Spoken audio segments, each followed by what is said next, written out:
السلام عليكم. يا ريت يا صديقي قبل ما تسمع مني جملة بيبدأ فيلمنا تعمل لايك علشان تساعدنا على انتشار الفيديو، وتجهز كوباية القهوة التمام عشان نبدأ مع بعض ونقول بيبدأ فيلمنا بلوجان، واللي بيكون نايم في العربية بتاعته لكنه بيصحى لأصوات ناس بيحاولوا يسرقوا الجنود بتاعة العربية وهو بينزل منها بالعافية. وبيبقى لوجان اللي قدامنا ده مش هو لوجان اللي نعرفه، وكمان بيبقى سكران طينة، بس الرجالة لما بيلاقوه بيمنعهم بيضربوه بالنار وبيرموه على الأرض، لكن لوجان بيقوم مرة تانية وبرضه بالعافية وبيقول لهم يا جدعان العربية دي إيجار وهو ما معهوش فلوس يصلح فيها. ولما بيحس انهم ناويين على الشر بيخرج السكاكين بتاعته اللي بتخرج هي كمان منه بالعافيه، وبيتلموا عليه هو يضرب فيهم وهم يضربوا فيه، لكنه في الاخر بيتضايق وبيستخدم السكاكين بتاعته وبيبدا انه يقطع فيهم واحد ورا التاني، وتقريبا كده بيخلص على معظمهم. لكن الشوالي بيفضلوا بياخدوا بعضهم وبيهربوا من قدامه، وبيروح وهو مش قادر وبياخد العربيه وبيمشي، وبيكون فعلا الكبر والضعف باين على لوجان لدرجه انه بيخرج الرصاص من جسمه بالعافيه وبيغير هدومه وبيرجع يكمل شغله،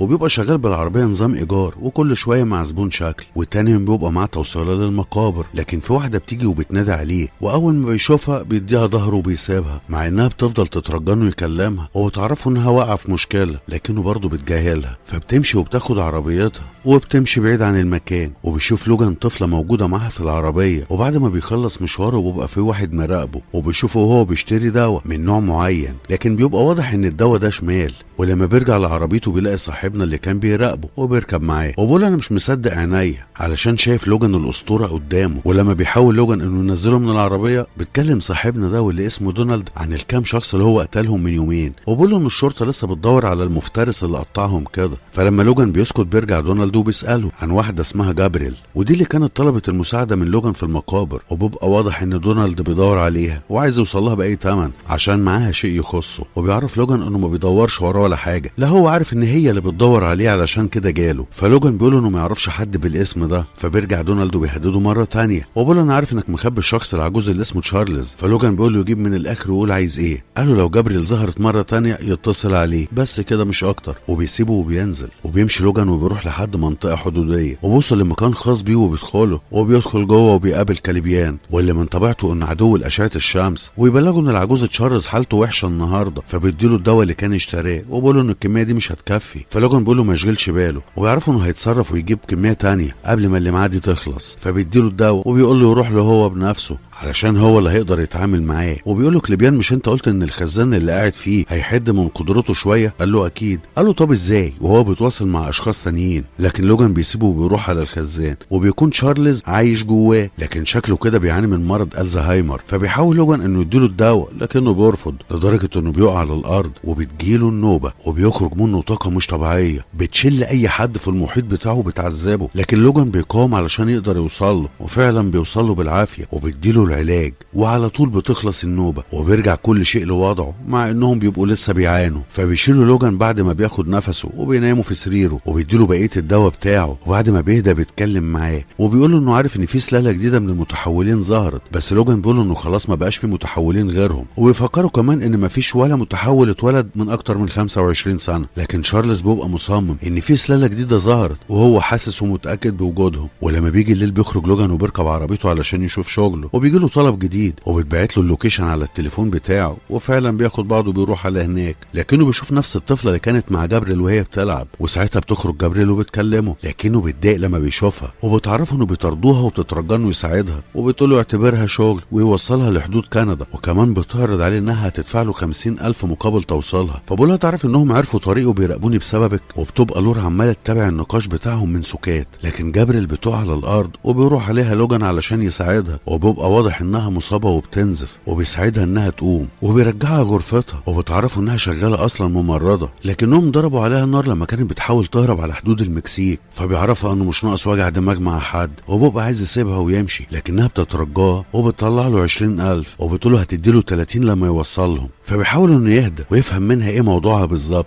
فبتقول له انهم عايزين ياخدوا لورا منها، فبيسالها هي تبقى بنتها، فبتقول له ايوه. قال لها تمام، لكن قبل ما يروح بيهم في حته هيوصل مشوار الاول ويرجع لهم تاني قبل طلوع النهار. وفعلا بيروحوا وبيشتري دواء كفايه علشان تشارلز، وبيعرفوا انه هيجيب عنه كام يوم عشان مع شغلانه فيها قرشين كويسين هتخليهم يتنقلوا من المكان اللي هم فيه. وفعلا بياخد بعضه وبيرجع تاني لجابريل، لكنه بيشوف الباب بتاع غرفتها مكسور، وبيدخل جوه علشان يلاقيها فرقه الحياه، وبيلاقي تليفونها موجود جنبها، لكن لورا ملهاش اي اثر. فبيرجع تاني للمكان اللي عايش فيه، وبيساله كليبيان عن سبب رجوعه، فبيقولوا ان الشغلانه اللي كان هيروحها اتلغت، وبيدخل جوه، لكن كليبيان بيلاقي شنطه العربيه بتاعته مفتوحه، وكمان بيلاقي فيها اغراض اكيد ما تخصش لوجان، فبينادي عليه وبيوريه الحاجات اللي كانت في شنطه عربيته، لكن قبل ما يحاول انه يفهم اي حاجه بيلاقي عربيه غريبه داخله عليهم، فبيقول لكليبيان يروح عند تشارلز ويحاول يخليه هادي لحد ما يشوف تصريفه في الحوار اللي معاه ده، وبينزل دونالد من العربيه وبيقول له يعني ما اتصلتش عليا بما انك رحت وقابلت جابريل، فبقول له ما انت وصلت قبلي وقتلتها. قال له طب تولع جابريل بجاز، فين البنت؟ فلوجان بيقول له اي بنت؟ قال له اللي انت ماسك شنطتها في ايدك، بس فجأة بتتحدف حتة حديدة في دماغه وبيقع فقد الوعي، ونفس الشيء لوجان لكنه بيمسكها وبيشوف البنت لورا وبتبقى هي اللي عملت كده، وكمان بيظهر تشارلي بره وبيقول له هي دي لورا اللي قلت لكم انها موجودة، وبتروح وبتشد الشنطة بتاعتها من لوجان بمنتهى العنف، وبتروح لتشارلز اللي برضه اول مرة تشوفه، وبيتأكد لوجان من صاحبنا ده وبياخد السلاح بتاعه، وبيقول لكليبيان انه يحطه في شنطة العربية ويودي له المستنقع ويتخلص منه. اما لورا فتشارلز بيبقى جاب لها اكل وبيحاول يطمنها، وبيجي لوجان علشان يشوف الحاجات اللي في الشنطه بتاعتها، لكن لورا بتتعامل معاه بعنف وما بترضاش تسيب له شنطتها، وبتكلم تشارلز معاه وبيقول ان الست اللي كانت معاه واللي اسمها جابريل ما تبقاش امها ولا حتى تقرب ليها خالص، فبيقول له يعني البنت طلعت بتتكلم وحكت لك؟ قال له لا، بس هو بيعرف منها الاخبار عن طريق التواصل. فلوجان بيقول له تواصل ايه بس، وبيديله الدواء بتاعه، وبيقول له انهم لازم يمشوا من المكان ده حالا لانه ما بقاش امان وما ينفعش تجيله النوبه وهم في الطريق. لكن تشارلز بيقوله بعد ما خد الدواء ان هي دي المتحوله اللي كلموا عنها، وكمان كلموا عن وجودها، وبيبقى لوجان مش مصدق كلامه. اما كليبيان فبيحاول انه يتخلص من صاحبنا ده، لكنه بيتفاجئ انه واقف على رجليه وماسك مسدسه، وكمان الدعم بتاعه بيكون وصل، ونفس الشيء بيشوفهم لوجان، فبيجري على تشارلز وبيسحبه وبيركبوا العربيه، وبيترجى تشارلز انه يجيب البنت معاهم وما يسيبهاش لوحدها، لكن لوجان بيبقى كل همه انه يهرب بيه قبل ما الجماعه دول يوصلوا، وبيبقى مش مهتم بلورا او بايه اللي ممكن يحصل لها، وبيشوفهم وهما بيداهموا المكان وبيحاول يهرب،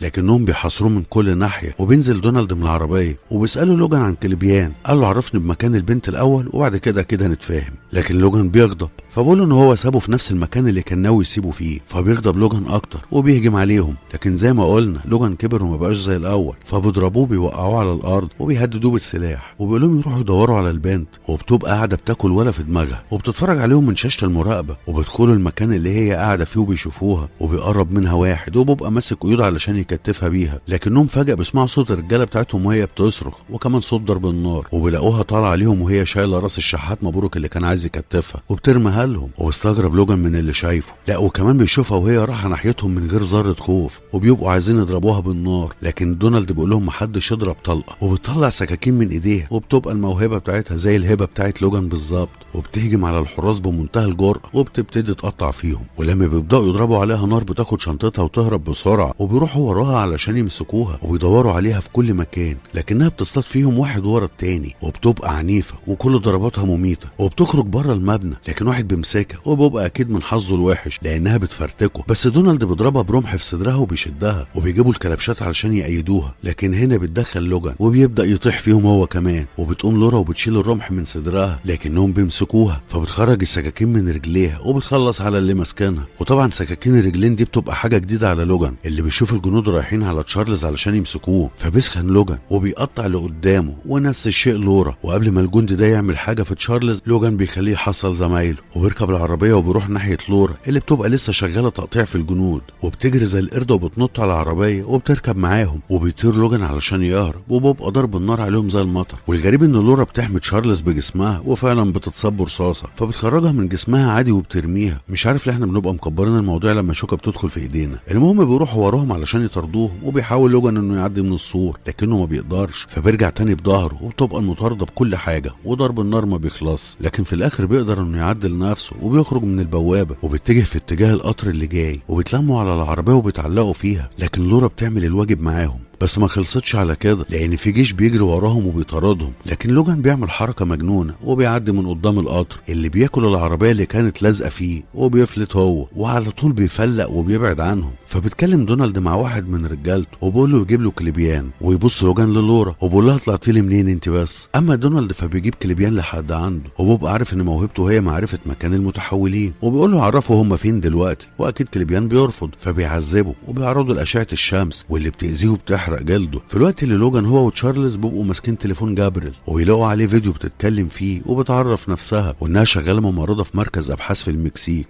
وان مركز الابحاث ده قدروا انه يوصل للحمض النووي من الجيل الاول للمتحولين اللي يعتبر ما بقاش فاضل منهم غير لوجان وتشارلز وكليبيان، وقدروا كمان انهم يخرجوا جيل جديد من المتحولين. فبيبص لوجان على لورا وبيعرف انها نسخته بس مع بعض التعديل، وبتتكلم جابريل وبتقول انهم بيعاملوا الاطفال بطريقه غير ادميه وبيحاولوا يصنعوا منهم قتله وسفاحين. وبتبقى اللعبه اللي لورا قاعده عليها وقفت، فبتخرج سكاكينها علشان تتعامل، لكن لوجان بيوقفها وبيحط لها فك علشان اللعبه تشتغل مره تانية. وبعد كده بتدخل الماركت وبتفضل تاخد في حاجات تاكلها وكمان تشربها، ولما بيجي العامل علشان يحاسبها بتضربه وبتوقعه على الارض وبتبقى خلاص هتقتله، لكن لوجان برضه بيلحقها وبيسيبوا المكان وبيمشوا. وبيجي الليل وبيبقوا نايمين في العربيه، لكن لوجان بيرجع وبيكمل الفيديو بتاع جابريل واللي بتقول ان المؤسسه دي كانت بتصنع شيء غريب وكانوا معتمين على الموضوع كله، وقرروا كمان ان الاطفال اللي مش هتقدر انها تتحول لقتله انهم يخلصوا عليهم. لكن هي ومجموعه من زمايلها قرروا انهم ينقذوا الاطفال دول ويهربوهم من الجحيم ده، وبتقول انهم ناويين يروحوا على الشمال في مكان بتجمع فيه المتحولين. وبتتكلم مباشر مع لوجان وبتقول اذا كنت بتشوف الفيديو ده فمعناه انها ماتت،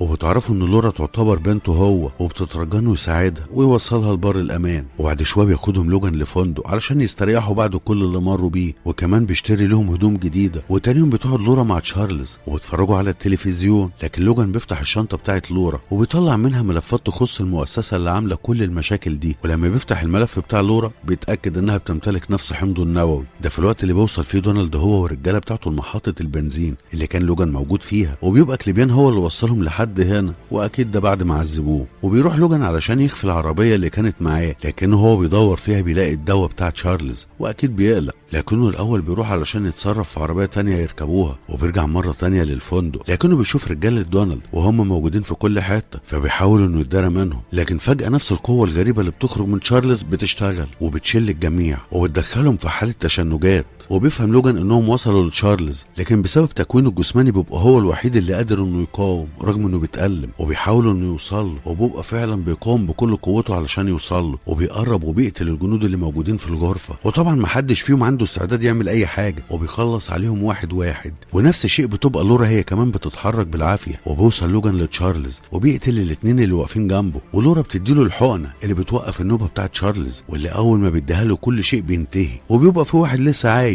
لكن لورا بتخلص عليه. وبيحاول الجميع بره انهم ياخدوا نفسهم بعد العلقه اللي خدوها. وبيخرج لوجان بتشارلز ومعاه لورا بسرعه من الفندق اللي بقى حالته حاله، وبيركبوا العربيه وبيشوفهم دونالد اللي مش قادر يقف وهما بيفلقوا. وبيبقى لوجان رايح للمكان اللي جابريل قالت له عليه، اما دونالد فبيبقى مستني وصوله الراس الكبيره. وبيكون الدكتور رايس هو مدير المؤسسه اللي كان فيها الاطفال المتحولين، واكيد بيهزق دونالد علشان مش قادر يقبض على لورا. وبيروح علشان يقعد مع كليبيان، وبيقابل لوجان عربيه محمله خيول لكنها بتفقد السيطره وبتخرج منها الخيول وبتهرب على الطريق السريع. فبينزل لوجان علشان يساعدهم، لكن تشارلز بيغمض عينيه وبتواصل معاهم وبيهديهم وبيخليهم يرجعوا بكل ذوق للعربيه بتاعتهم. حتى اصحاب الخيول بيستغربوا من تصرفاتهم، وبيكمل لوجان جميله وبيساعدهم انهم يخرجوا العربيه بتاعتهم، وبيتعرفوا على بعض وبيتم دعوتهم على الغدا، وبيعرفوهم ان المزرعه بتاعتهم قريبه. وفعلا بيوصلوا لبيت الجماعه الطيبين دول وبيقعدوا ياكلوا معاهم، وبيلاحظوا ان لورا بتتصرف بهمجيه، وبيفهموا انها طفله مش طبيعيه. وبيتكلم معاهم تشارلز وبيألف ليهم قصه انهم خارجين في عطله علشان يغيروا جو، وبيدور بينهم حوار، وبتبقى الاجواء لذيذه لدرجه ان لورا اللي ما ضحكتش من اول الاحداث بتضحك وبيبقى مزاجها حلو. ولما بيخلصوا اكل بيشكرهم لوجان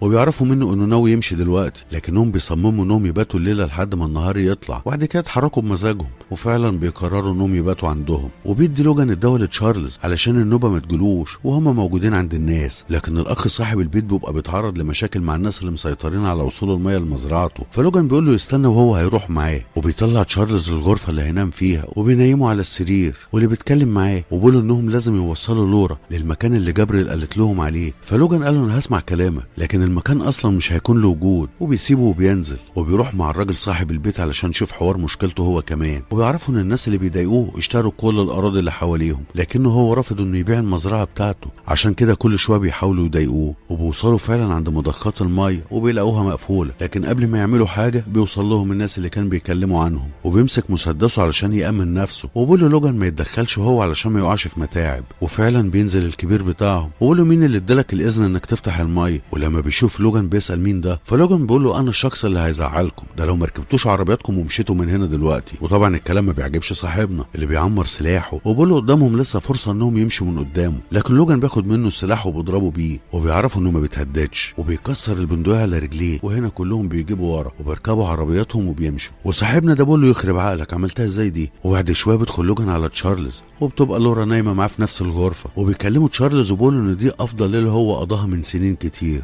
لكن لوجان اللي هو بيكلمه بيبقى نسخه شباب من لوجان الحقيقي، وبيغرز السكاكين بتاعته في صدر تشارلز، لكن لورا على طول بتهجم عليه وبتفضل تطعن فيه، لكنه في الاخر بيبعدها عنه. وبيلاقي الشاب ده طالع على الصوت وبيضرب المخلوق ده بمضرب البيسبول، لكن وشه بيروق في ثانيه، وبيشوفوه وهو بيقتله من غير رحمه، وبيبقى رئيس مزاجه حلو من الاختراع بتاعه. لكن كليبيان بيقول له انه اتفق معاه انه هياخد البنت بس من غير ما يأذي حد، فبيقول له بس يا بابا. اما المخلوق ده فبيكتف لورا وبياخدها معاه، وبتظهر صاحبه البيت قدامه وهي ماسكه بندقيه في الوقت اللي بيوصل لوجان هو وجوزها، لكنهم بيسمعوا صوت ضرب نار، وبعد كده بيسمعوه وهي بتصرخ، وبيطلع جوزها جري علشان يلاقيها مدبوحه ونايمه على الارض. وقبل ما يعمل اي حاجه بيجي المخلوق ده وبيجري السكاكين بتاعته في صدره وبيرميه من على السلم. وبيدخل لوجان وبيشوف النسخه الشباب منه وهو نازل وشايل لورا، وبيقفوا يبصوا لبعض، وبيبقى لوجان لسه مش مستوعب اللي شايفه، وبيشوفه وهو ماشي وشايل لورا اللي بتصرخ، لكنه بيبقى عايز يطمن على تشارلز، وفعلا بيطلع الاول وبيشوف جثث اصحاب البيت، وكمان بيشوف تشارلز اللي تقريبا بيحتضر. في الوقت اللي بيوصل فيه الجماعه اللي كانوا بيضايقوا صاحب المزرعه ده، اكيد علشان يأدبوا لوجان على اللي عمله في الكبير بتاعهم، واكيد ده برضه من حظهم الاسود لانهم بيقعوا في النسخه المتوحشه بتاعته. وبيبقى لوجان شايل تشارلز ونازل بيه وبيحطه في العربيه، اما المساكين دول بيقفوا قدام النسخه وبيضربوه بالنار، لكن مفيش ثانيه وصاحبنا ده دماغه بتطير،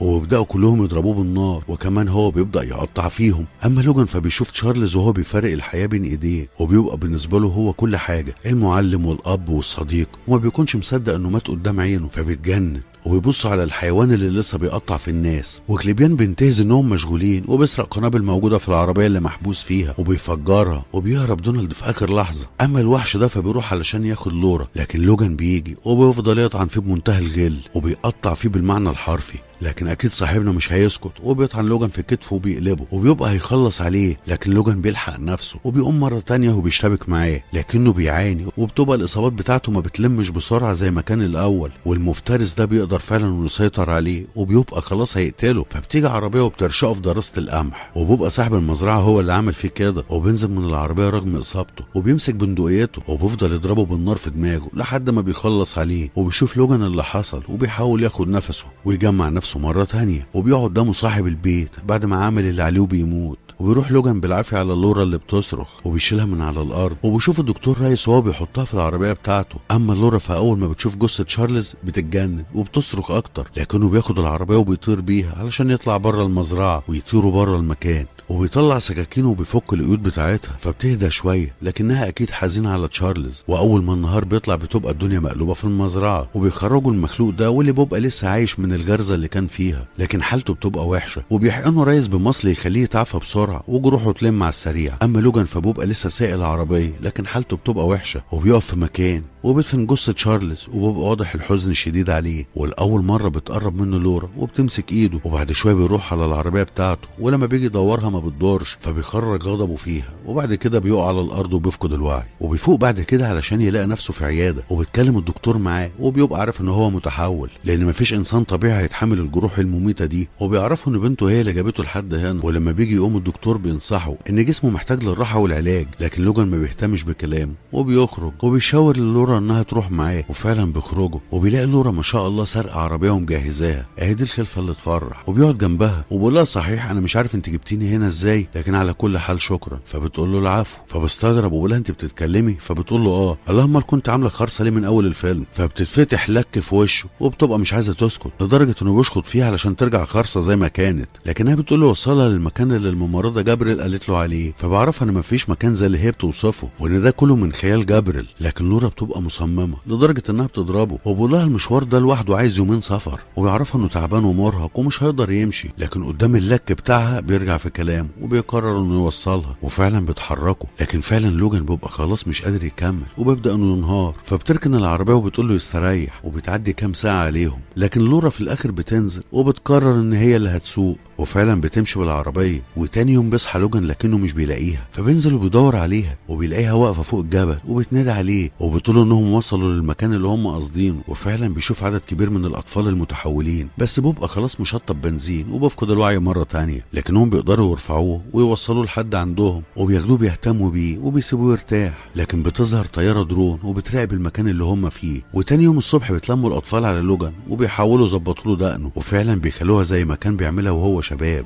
وبيصحى على صوت ضحكهم عليه، فبيقوم وبيبص في المرايه وبيعرف هما بيضحكوا عليه ليه، وبيعرف منهم انهم مقررين انهم يسيبوا المكان ده بكره الصبح ويتنقلوا لمكان تاني. وفعلا بيصحى تاني يوم وبيلاقيهم سايبين له المصل اللي كان الدكتور بيديه للوحش بتاعه، لكنهم كاتبين عليه ما ياخدش الكميه دي كلها دفعه واحده. وبيخرج بسرعه وبيلاقي فعلا المكان فاضي، وبيبقى كلهم مشوا ورايحين للمكان التاني اللي قالوا له عليه، لكنه بيلمح طيارات الدرون ماشيه من فوقه ومتجهه في الاتجاه بتاع الاطفال. وبيبص بالمكبر وفعلا بيشوف عربيات تابعه للمؤسسه اياها هي كمان راح تطاردهم، فبيطير وبياخد المصل معاه وبيروح وراهم علشان يلحقهم. وفعلا بيبقى في جيش رايح وراهم، واكيد بيكونوا تحت قياده الدكتور إيريس. اما لوجان فبيبقى بيجري بالعافيه، لكنه بيسمع صوت الاطفال وهي بتصرخ، وبيبقى فعلا الجنود وصلوا ليهم وكمان بيمسكوهم. لكن لوجان لما بيحس انه ما بقاش فيه طاقه علشان يكمل بيخرج المصل وبياخد جرعه وبيحقن بيها نفسه، والجنود لسه بيقفشوا فيهم، لكن في واحده بتجمد ايد اللي بيمسكها وبتكسرها له، ومع ذلك بيجي واحد تاني وبيمسكها. والاطفال بيعملوا اللي يعرفوا يعملوه وبيقتلوا في الجنود، لكن اعدادهم بتبقى كبيره وبيجي غيرهم وبيمسكهم. حتى لورا بتقتل اي حد بيأذي زمايلها او بيقرب منها، لكنها بتسمع صوت لوجان اللي بيبقى رجع للطاقه والحيويه بتوعه، وبيطيح في الجنود اللي قدام وبيفرتك فيهم بالمعنى الحرفي. وبيعرفوا ان لوجان وصل للمصل وخد منه في الوقت اللي بتحاصر مجموعه من الجنود لورا، لكنها بتشوف لوجان وهو جاي يلحقها وبيقتل في الجنود، فبتسخن هي كمان وبتبتدي تتعامل، لكنهم بيضربوا نار كتير عليها، ومع ذلك بيهجموا الاتنين وبيفرتكوا في اللي قدامهم وبيقطعوهم. لكن بيبقى واضح ان مفعول الجرعه بدأ يقل، وبيرجع تاني لوجان يحس بالتعب والألم، وبيشوف إيريس وباقي الجنود وهم محاصرين الاطفال المتحولين، فبيعرف لورا انه هيشغلهم وتروح هي وتفك زمايلها. وفعلا بيقرب منهم وبيلفت انتباههم،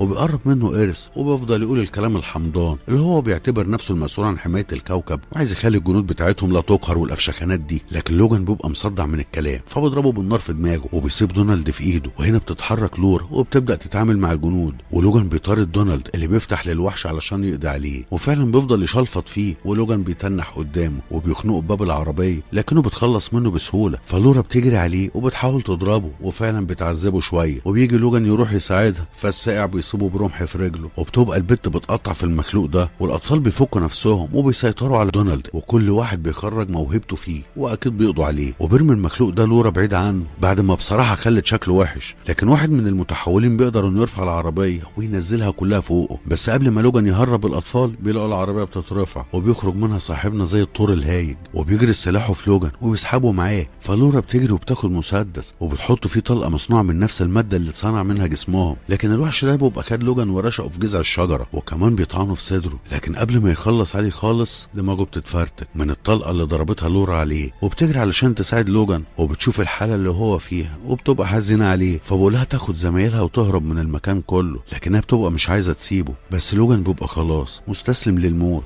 وفعلا بيموت لوجان الاسطوره قدام عينيها، وبيتجمعوا الاطفال كلهم حواليه وبيدفنوه، وبيقرروا انهم يتحركوا ويسيبوا المكان كله ويروحوا مكان تاني يعيشوا فيه بهدوء بعيد عن الدم والقتل. وبس كده وبيخلص ملخصنا. واللي لو عجبك فما تنساش انك تدعمنا بلايك علشان تساعدنا على انتشار الفيديو، وكمان تساعدنا اننا نكمل ونستمر، وتشترك بالقناه لو اول مره تتابعنا، وتفعل زر الجرس علشان يوصلك كل جديد.